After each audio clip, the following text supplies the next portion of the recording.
fii keroog fi nga toog doon waxtaan ak ñun yu bëre waxtaan ak ñun li ñuy wax traque des biens mal acquis mooy bu Macky Sall faloo ñu ne alal ju lewul ji yéen waa PDS fi nekkoon ngeen làq dañ koy génne bañ topp ci ñoom Karim Wade ak keneen waaye Aminata Touré nee na ci lañ doon dàq di ko jëlaat ci alalu réew mi mu ne lu ëpp 200 milliards état bi récupéré na ko sa commentaire njëkk ci déclaration Aminata Touré boobu nga xam ne indi na coow sax ci dëkk bi foofu. waaw Babacar dama leen di nuyu d'abord nuyu say auditeurs di am mbégte lool ñëw si sa émission lu ma am jafe-jafe ci coono wala yu mel noonu boo ma invité dinaa ñëw mais loolu taxul en réalité man ma ñëw fii maanaam pour tontuwante wala werante ak soxna Aminata Touré mais plutôt parce que sama devoir la en tant que homme politique ngeen nekk ay journalistes war a tas xibaar yi mu leer ci ñëpp te ma leen di soññ ngeen dëkk ci sax ci te bañ cee jot. loolu xam naa moo tax nga bëgg mbir yi xaw a am leer moo tax nga invité ma. njortoon naa it ne bu ma ñëwee da nga ma laaj lu jëm ci mbirum Aminata Touré. 200 milliards. ëpp na loolu mbirum Aminata Touré wax ci doon na ma jafe ndax boo ko seetloo nekk na premier ministre fii 2012 nekk na ministre de la justice nekk ci traque bi 2000 je pense 2 ans après ñu def ko premier ministre 1 an et demi. mosoo dégg ma wax lu jëm ci moom ndax dafa am lu tax ni ma yaroo ak samay valeur du ma daan may wax ci koo xam ne dafa am nekk am di jàmm suma am di jàmm waaye lu ëpp tuuru loolu mooy commentaire bi nga xam ne moom laa njëkk a bëgg a def mooy li ëpp tuuru te waxu Aminata Touré bi dafa jéggi dayo ëpp na waar mën na tool. ci naka. moo tax ba mu ko waxee léegi yaakaar naa war naa mat sax semaine mais coow li ba tey mënta dakk lu tax. da ko tegul fenn bu fekkoon ne dañuy wax waxu. yaa ni nekkoon na ci état nekkoon na premier ministre yow nekkoo ci mu wax nga ne tegu ko fenn. li tax ma koy wax mooy dama xam dossier yi muy wax yëpp lu ci baree bari askan wi xam ko ñi nekk ci nguur gi te moom du toog conseil des ministres moom bokkatul ci nguur gi lañ ca wax méngoowul ak li mu wax moo tax ma ne tegu ko fenn parce que bu xamoon li muy wax du jaxase bu toll noonu ba ma may rek ma ñëw ci tuuti. ci jaxase yi bala may wax li nga xam ne askan war nañ ko jàpp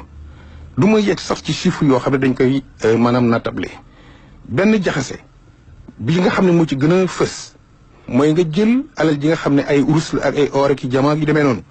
nguur gi tegoon ci loxoom bi nga xam ne dañuy topp madame Aïda Ndiong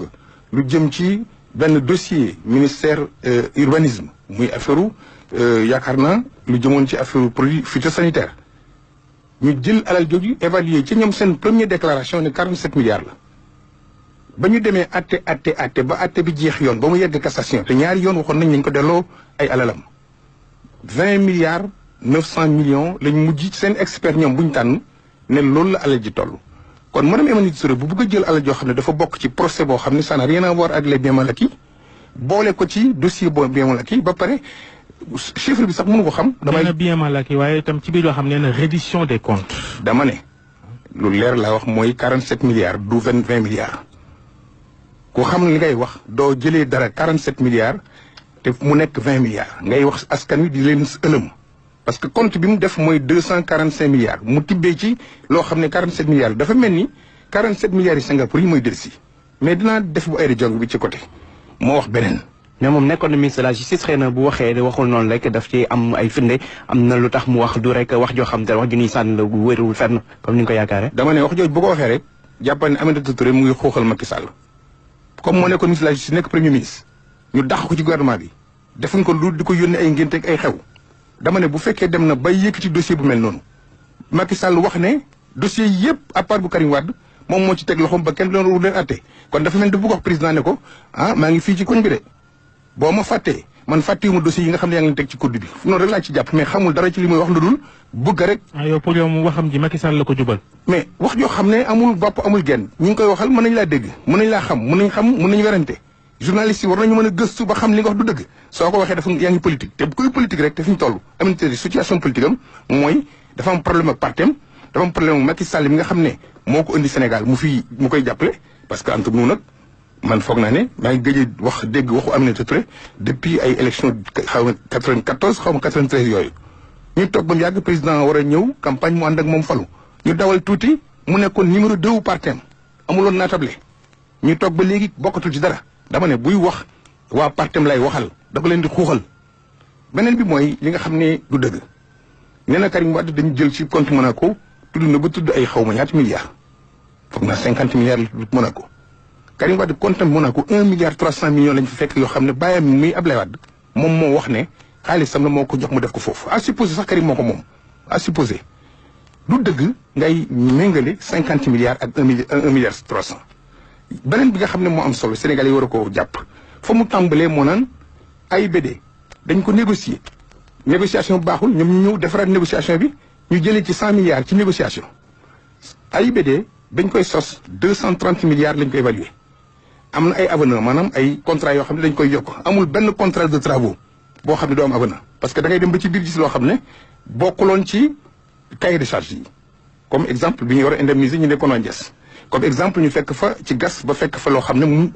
dafa nëbbu contrat initial bi dañ ko ciy def yooyu maanaam les vices cachés loolu bu amee day am avenant mais avenant yi lu mu bëri 303 milliards lañ mujj wax ñoom ne loolu la jar ñun bi ñu départ lan moo indi tey ab avion bi aéroport bi ñu naan 407 milliards te sans les intérêts boo ko évaluer fii ak 30 ans dina dem ci 700 milliards de francs CFA de coût dama ne waaye ma ne li nga négocier ba jox ko Turquie yi dama ne ma pare foofu ma pare may ma tegal dama ne tegal seen loxo tegal tuuti sa baaraam ma yeggal foofu bu fekkee dañu négocier ak Ben Laden toppuñ ko parce que daf leen tooñ waaye xanaa dañ ko dàmp amul benn contrat bu ñuy rompre nii te fekk amul kii rompre contrat bi soit mu gagné wala mu perte Sénégal lu mu gagné ñaar yan condition lañ ko joxee Turquie nañ teg ci table ji lan moo tax AIBD yegg fi ñu toll ci prix bi mu yegg te mënta baax ba léegi beneen bi nga xam ne aussi war nañ ko wax muy jàmm loolu am ngeen ci wàllu gu rëy parce que nee nañ début bi dañ ko doxalee foofu la mbir yi forcé te yoolu seen jamono la woon jamono PDS la woon waxam la contre ay dossier na jël dossier yi teg ko ci table ji invité journalistes yi indi contrat Ben Laden yi indi contrat Turquie yi indi les maanaam def bilan wu travaux yi ñu xam ndax li muy wax tegu na yoon wala déet man foofu laay waxee bi ci des ci kàcc yi 50 milliards ñu ne AHS la ko jëlee foofu banque société boobu xam ne moom lañ dàq ci aéroport bi léegi société boobu waxuma dara rek mais compte yi muy wax ne compte Monaco société boobu am na benn compte boo xam ne dañuy wax ne moo ko moom 2 milliards 400 fa la yem compte société boo xam ne dafay dem ba am problème ñu koy jox ay marché koo xam ne nii dañ ko defoon fay Ecotra kooku tey ñu naan 50 milliards ci évaluer ban expert ban contre expertise. mais loolu apparemment c'est une question sérieuse parce que boo jëlee waa Allemagne ak seen société boobu di d'apport itam am na ay looxool yu ñu wax ni am na ci ni Karim Wade ak gaayam yore woon defarum aéroport bi. Babacar. boo may laaj da ngay jël sa baram teg ci wax du taxaw mais spéculation. du spéculation loolu presse Allemagne ñi ngi ciy wax ñi ngi ciy gëstu te di wax ni ay corruption am na ci mbir moomu. déedéet waxuñu loolu presse Allemagne dañu wax ne société boobu dañu leen faral di gis ci ay corruption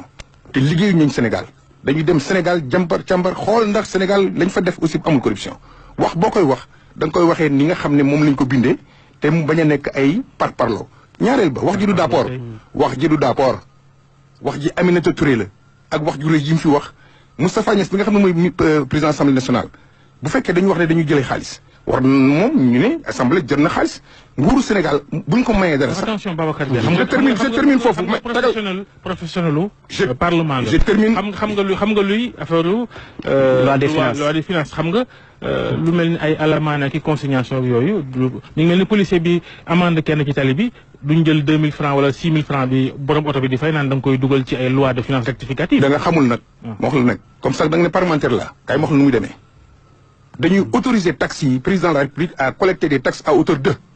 boo gisee amende yooyu ngay wax police ak yi ci demee noonu kenn du ko jël di ko defal finance dafa am loi finance bi nga xam ne bu ñu koy voté dañ ciy def benn article ne président de la République autorisé nañu ko mu collecter tant d'impôt xaalis boobu tant que impôt boobu yeggul foofu président bu ko neexee mu jël taxe boo xam ne dañu ko jël ci impôt pour mu leer dama ne amul benn dërëm buy dugg Sénégal donte don la te fekk assemblée nationale du ko valider par une loi de finances 2012 lañ gëj a jot rapport OFNAC 2013 boobu ba léegi dañu waxoon dañuy lutter contre la corruption dañuy lutter contre la concussion dañuy def rapport la reddition des comptes lu tax def ñu reddition compte 2014 2015 2016 ba 2017 amuñ benn rapport bu jógee IGE bu wax ne fii lañ toll nañ ko génne ñu xam exactement quelle est la situation dama ne ma dellu si 200 milliards yi bu fekkee Aminata Touré dafa am lu mu wax assemblée nationale nekk fii Moustapha Niasse mii kilifa assemblée nationale bokk ci camp wu Macky Sall te dafa waxoon ne Macky Sall du ko gën a gore moo ko wax su demee bay wax ne gisuma boobu xaalis ça veut dire que xaalis boobu ñaar moo mun a am ou bien Aminata Touré wax na dëgg xaalis bi ñëw na gisuñu ko assemblée ñoom dañ ko luubal dañ ko lekk. nee nga Moussa mais xaalis boobu tey bu ko dama ne ma pare xaalis président la assemblée nekk porte-parole adjoint APR itam moom li Aminata Touré wax la wax. dama ne. parce que nee na xaalis boobu du nekk globalement 200 milliards non non peut-être ay lu ñuy nangu ndànk ba mu nekk 200 milliards. dama ne xaalis biñ nangu laa wax biñ nangu dama ne comme nangu nañ ko nañ ko dugal loi de finances rectificative man waxuma sax évaluation ba tegul fenn waxuma loolu waxuma 100 milliards yoo xam dañ toog rek bind ko ne 100 milliards lañ négociation bi lii la ñu coûté le fait que ñu rompre contrat bi Sénégal gagné na ci mu nekk ay dans la forme waxu amut Abdou Mbow du tax ma dóor sama doom ci affaire finance ci affaire gestion de l'État Aminata Touré li mu wax moom intéressé te moom lay tontu laa wax bu fekkee ne tey dañu dam loi xaalis dañ ko war a def loi de finance xaalis bi fu ñu koy dugal dañ koy def loi de finance beneen bi nga xam ne mooy kàcc yi gën a mag kàcc rëy na di kàcc laa wax mooy tax dama ne kàcc mooy li gën a jub su ma ko rusuloon leneen lay wax c'est parce que dama ko rus moo tax ma ne kàcc moo suturu moom la ñuy wax kilifa dama ne port li nga xam ne mooy DP World dafa bokk traque des biens mal acquis ticket d'entrée loo xam ne sax 24 milliards du 37 milliards mu bëgg ko dugal ci biir maanaam comment dirais-je traque des biens mal acquis Jaber en fait la nee na traque waaye nee na itam reddition des comptes. y a pas de compte c'est beaucoup plus global. dama ne xam naa loolu xam naa baax lu reddition compte c'est une notion nouvelle rek dañ koy ëmbee loolu bu ñu bëggee def la reddition des comptes nañ dem COUD seet la fa xew te ñëpp IG teg ci loxo Cour des comptes teg ci loxo nañu dem port def reddition des comptes li jar reddition des comptes mu ngi fi da ngeen koy wax da ngeen ci def émission da ngeen koy def rapport da ngeen ci def enquête dama ne li Aminata Touré wax xam naa ko la mu jàng naa ci finance publique maa ko dax a jàng man leer na ma dama ne xam naa lu reddition des comptes dama bëgg ñu wax port lu tax mu naan 37 milliards la fa depuis DP World jël muy ci affaire traque des biens mal acquis reddition des comptes amul signé nga contrat da nga ne danaa fay nangam lii mooy sama ticket d'entrée loolu amul lu ñu redire da nga koy fay te port lañ ko doon fay ça n'a rien à voir avec le trésor public beneen bi mooy ban Jaber lan lañ rek jëlee foofu sunu woor xaalis boo xam ne plus-value la état société bi moom xaalis état bi am ci part ñu war ko jox 2 milliards 400 lan mooy bien mal kii foofu Jaber war na génn lu tax ñuy indemniser Jaber à 7 milliards bu fekkee daf fekkoon am na foofu maanaam traque des biens mal acquis wala reddition des comptes nga tàggoog nit mu yore la xaalis nga yëkkati 7 milliards indemniser ko y a un problème donc dama bëgg journalistes yi Sénégal ñoom lay waxal ñëpp à travers votre rajo nañu gëstu dossier wu 254 milliards yi Aminata Touré di wax Assemblée nationale je demande au groupe parlementaire et demain je vais écrire de manière officielle à mon parti pour ñu ubbi une enquête parlementaire sur les résultats de la traque des biens mal acquis ba pare ñu def la reddition des comptes de la gestion de la traque des biens mal acquis ana ñu fi jëloon 25 personnes ñu cité leen ci traque des biens mal acquis kan lañ fi jàpp kan président Macky Sall moo ne ñëpp di ko dégg yeneen dossiers yëpp maa teg sama loxo ci kaw dañ ko teg fal pour muy teg ay dossiers ci loxom moomu ko bu fekkee dafa amee problème na leen jàpp. mais est-ce que tamit amul ñenn ñoo xamante ne parce que boo xoolee 25 personnes yi ñi tuumaaloon ñëpp presque ci yéen lañ bokk PDS est-ce que du amul ñoo xamante ne xëy na après ñoom dañoo accepter transiger nangu rembourser xëy na ci pet lu kenn yëgul ngir na ñu bañ leen toppati loolu mën na ci am te yéen du ngeen ko yëg. yow bu amee nga yëg ko wala nga xam ko doo ko jàmbar doo ko saytu doo xool kan moo transiger doo leen laaj ñoom de manière officielle de manière professionnelle li ngeen wax ne transiger nañ ko kan la ñaata la. xaalis bi ñu fekkee dañ ko transiger bu fekkee ñoom Ousmane Gom dañoo sart yooyu ci lay tegu bu fekkee ne am na ku transiger man je demande solennellement à ce que l'agent judiciaire de l'État ak ministre des finances ñu wax ñenn ñoo transiger ñaata la ñu transiger. ak ñu wax ñu transiger ba muy jib ci kaw. pardon est-ce que waxees na ko ba mu jib ne diw. mooy tax ñu yaakaar ne danaa noppi du ma tàyyi di wax journalistes yi nañ def seen liggéey. def seen liggéey mooy nañ ko daan defee ca ñun.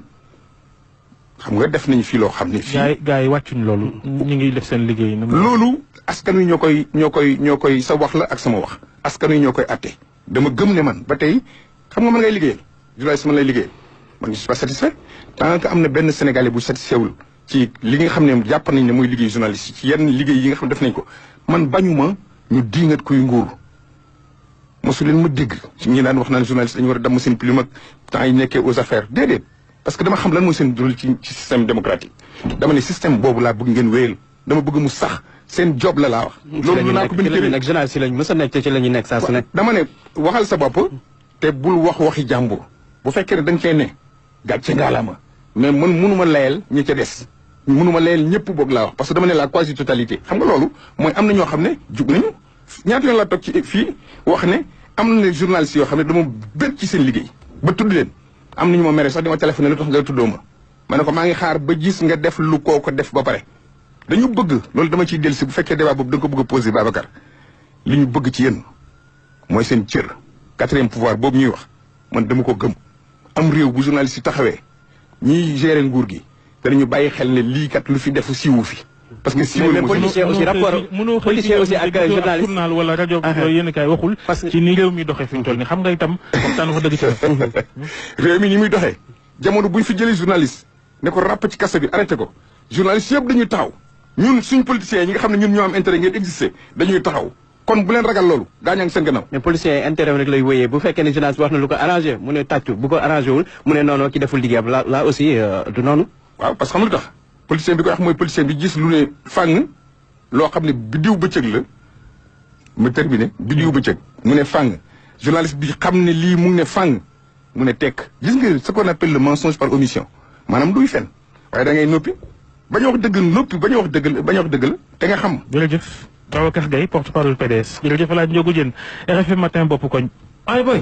grand frère. yow paay koñ bi amoo ci ñoom pexe. c'est-à-dire man seen grand place bi.